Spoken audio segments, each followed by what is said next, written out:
नमस्कार, मैं अमित और आप देख रहे हैं आंखें न्यूज़ 24। मुकेश अंबानी के छोटे बेटे की शादी में लालू प्रसाद और उनका परिवार चार्टर्ड प्लेन से मुंबई गए हैं। इस पर बिहार सरकार के मंत्री अशोक चौधरी ने कहा कि अच्छी बात है, बेटी की शादी है, सब लोगों को आमंत्रित किया गया है और लंबे समय से वो बिहार के मुख्यमंत्री रहे हैं तो उनको बुलाया गया है, कौन सी बड़ी बात है। अशोक चौधरी ने आगे कहा कि लेकिन राहुल गांधी अंबानी और अडानी को लगातार वो टारगेट करते हैं और ये लोग अपने भाषण में अंबानी पर हमला करते हैं तो उनके कथनी और करनी में फर्क साफ दिखता है। आइए आपको सुनवाते हैं और क्या कुछ कह रहे हैं मंत्री अशोक चौधरी। नौजवान एनर्जेटिक एक दिन में 22 रैली करने वाले नेता के पास ये था, तो इन 18 महीनों में माननीय नेता ने भ्रष्टाचार के ऊपर कौन सा अंकुश लगाने का नया पॉलिसी लाया।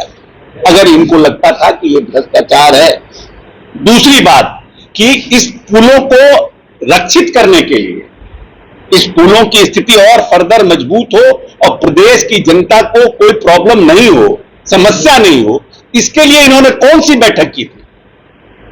आप तो जो स्थिति थी उसी स्थिति को चलने दिए। अगर कोई समस्या थी भी तो आपको प्रश्न उठाने का कोई अधिकार नहीं है। पहली बात, आप कहते हैं कि ये विभाग 18 साल से जेडीयू के पास था, तो माननीय नेता ने 2.5 लाख से ऊपर पुल का निर्माण कराया है। 2.5 लाख से ऊपर पुल का निर्माण हुआ। कौन सा पुल गिर गया? अगर एक आध पुल गिरा है तो उस पर कार्रवाई हो रही है, इंजीनियर सस्पेंड हुए हैं, आईआईटी की टीम आई है, एसओपी की जांच कर रही है, जो उसमें अभियंता संलिप्त होंगे उनको नौकरी से बर्खास्त करेंगे। हम बार बार चिल्ला चिल्ला के कह रहे हैं और हम क्या कर सकते हैं। और हमारा अभी आए हुए मात्र हमारे पास 22 दिन हुआ है। 8 जून तक हमारा कोड ऑफ कंडक्ट लागू था। आप सोच लीजिए कि 8 जून के बाद जिस दिन ओथ लिए मॉडल कोड ऑफ कंडक्ट लागू, अभी 8 तारीख को मॉडल कोड ऑफ कंडक्ट खत्म हुआ है। तो हमारा जो हमारे पास विभाग आया जेडीयू के पास, अभी हम क्या कर सकते हैं। और उसके बाद जैसे आया बाढ़ का पानी हुआ, पुलिया धंसने लगे। जो पुलिया भी गिर रहा है वो एमपी लेड फंड का 11 साल पुराना है। कोई प्रभुनाथ सिंह द्वारा बनाया गया था, कोई तस्लीमुद्दीन जी द्वारा बनाया गया था, कोई किसी और एमपी के द्वारा बनाया गया था। उन सबका आप सबमिशन करके एक परसेप्शन बनाने की कोशिश कर रहे हैं प्रदेश में कि भाई पुल और पुलिया जो 18 दिन 18 गिर गए, ये भ्रष्टाचार का वेग चल गया। आप क्या किए 18 महीने में? What new policy you have introduced in the department? Why you have not reviewed it when you were the minister? Who was stopping you to do that? You were deputy chief minister. You were the partner of this coalition. Why you have not done it? देखिए, एक तो है कि पैर छूते नहीं। उन्होंने कहा कि कहिए तो आपका हम पैर पकड़ लें। किसके लिए? सामने कोई जमीन बनाने के लिए, धन बनाने के लिए, एक प्रदेश के विकास के लिए। जिस काम को उन्होंने, वो लोग 6 महीना कह रहे हैं, मुख्यमंत्री उसको कह रहे हैं 4 महीना। कि आपने 4 महीना का हमें कमिटमेंट दिया था, आज आप 6 महीना कह रहे हैं, तो कहिए तो हम आपका पैर पकड़ लें। बात आप लोग मेरा नहीं सुन रहे हैं। तो ये तो हम्बलनेस है ना, ये तो उदारता है। जिस व्यक्ति ने 18 साल तक इस प्रदेश को आगे बढ़ाने का काम किया, वो व्यक्ति आज कह रहा है कि नहीं 6 महीना 4 महीना में करिए। इसमें कौन सी बड़ी बात है? हर चीज को देखने का अलग अलग पैमाना होता है। जो गलत ध्येय से देखता है कोई चीजों को, उस चीज को वो गलत ही दिखता है, और जो अच्छे ध्येय से देखता है उसको चीज अच्छा लगता है। कि बिहार के विकास के लिए मुख्यमंत्री इतना हम्बल है कि हाथ भी जोड़ रहे प्रधानाधिकारी को कि जल्दी मेरी बात सुनिए। सर, मुख्यमंत्री के पास क्या अधिकार की कमी हो गई है? बेबस हो गया मुख्यमंत्री। बेबस क्या? किस तरह का बेबस? अगर हम आपसे प्यार से बात करते थे इसका मतलब हम पत्रकार से बहुत दोस्ती हो गई हमारी आपसे। अरे ये तो आदमी का अपना अपना स्वभाव है कि कैसे वो काम कराना चाहता है। सर, मुजफ्फरपुर कलेक्टर ऑफिस में एक पीड़ित ने आत्मदाह कर लिया जिसकी मौत भी हो गई। बिहार सरकार के पूर्व मंत्री इजराइल मंसूरी ने अफसरशाही के खिलाफ अपना आवाज बुलंद किया है और कहा है कि बिहार में अफसरशाही चरम सीमा पर पहुंच गई है, अधिकारी रिश्वत लेने पर काम नहीं कर रहे हैं। देखिए, ये 2 अलग अलग बात है। ये तो विपक्ष का अपना तरीका है बोलने का, बयान देने का। लेकिन अगर कलेक्टर ऑफिस के आगे किसी ने आत्मदाह कर लिया और उसकी मौत हो गई, ये बड़ा ही संवेदनशील मामला है। और वहां पे जो लोग मौजूद थे उनको किसी भी तरह के इस तरह के कार्यों को रोकने का प्रयास करना चाहिए। और अगर उन्होंने ये संवेदनशीलता नहीं दिखाई तो ये एक गंभीर मामला है। और जहां तक मंसूरी जी का बात है, मंसूरी जी अभी तो 1 महीना पहले इसी सरकार में थे, तो कहां किसी अफसर के ऊपर पे कभी उन्होंने टीका टिप्पणी की। 1.5 साल रहे, कभी आपने आरजेडी के किसी मंत्री या विधायक को सुना कहते हुए कि प्रदेश में अफसरशाही है? जब भारतीय जनता पार्टी के लोग ये प्रश्न उठाते थे तो सबसे पहले डिफेंड के लिए वही लोग आते थे।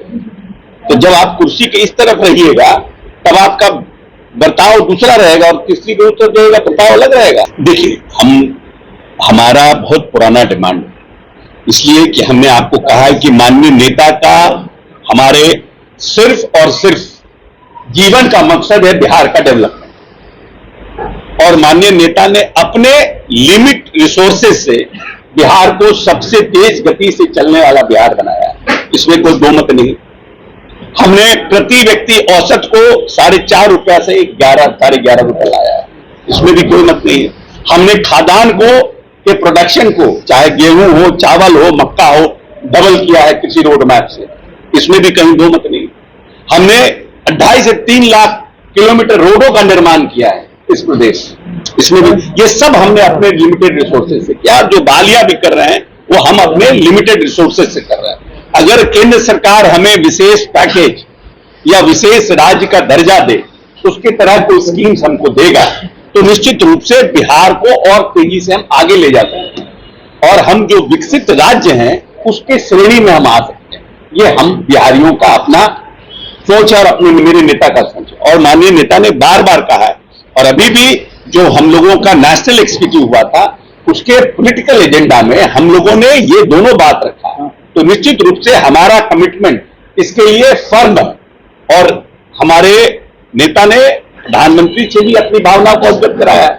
तो निश्चित रूप से आने वाले भी बजट में और आने वाले समय के बजट में निश्चित रूप से बिहार को कुछ न कुछ विशेष का उम्मीद हम लगाए। नौकरी का दावा करते हैं। अब हमको एक बार बताइए, माननीय मुख्यमंत्री जी ने अभी बापू टावर का उद्घाटन करेंगे, अभी वाल्मीकि नगर में उन्होंने जो वाल्मीकि नगर का हमारा बना है विश्राम गृह और ऑडिटोरियम, उसका उन्होंने उद्घाटन जाके किया।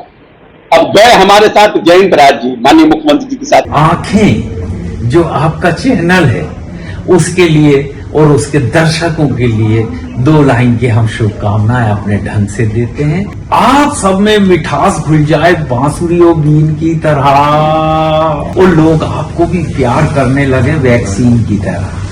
हंसते रहें, मुस्कुराते रहें और देखते रहें आंखें न्यूज 24। अगर आपने अभी तक हमारे चैनल को सब्सक्राइब नहीं किया है तो हमारे चैनल को जल्द से जल्द सब्सक्राइब करें, लाइक करें, शेयर करें। अगर आप भी अपने दुकान, प्रतिष्ठान, school, college, coaching centre, restaurant, cafe का विज्ञापन देना चाहते हैं, वो भी किफायती दर पर, तो आंखें न्यूज 24 लेकर आया है आपके लिए एक सुनहरा मौका। आंखें न्यूज 24 न्यूज पोर्टल की दुनिया में बिहार का सबसे उभरता हुआ चैनल, जहां बिहार झारखंड से जुड़े तमाम बड़ी खबरें देखने को मिलती है। तो देर किस बात की, आज भी जुड़े आंखें न्यूज 24 के साथ संपर्क करें हमारे व्हाट्सएप नंबर 8935876430 पर। क्या आप पत्रकारिता के क्षेत्र में अपना कैरियर बनाना चाहते हैं? तो आज ही royal Ashoka institute of mass communication and journalism में अपनी जगह सुनिश्चित करें। आर्यभट्ट ज्ञान विश्वविद्यालय पटना से मान्यता प्राप्त 100% प्लेसमेंट के साथ royal Ashoka institute of mass communication and journalism नामांकन जारी है। हमारा पता है DS/16 गायत्री मंदिर के समीप, कंकड़ बाग, पटना 8,20,000। आप हमें संपर्क भी कर सकते हैं। हमारा मोबाइल नंबर है 9955456126।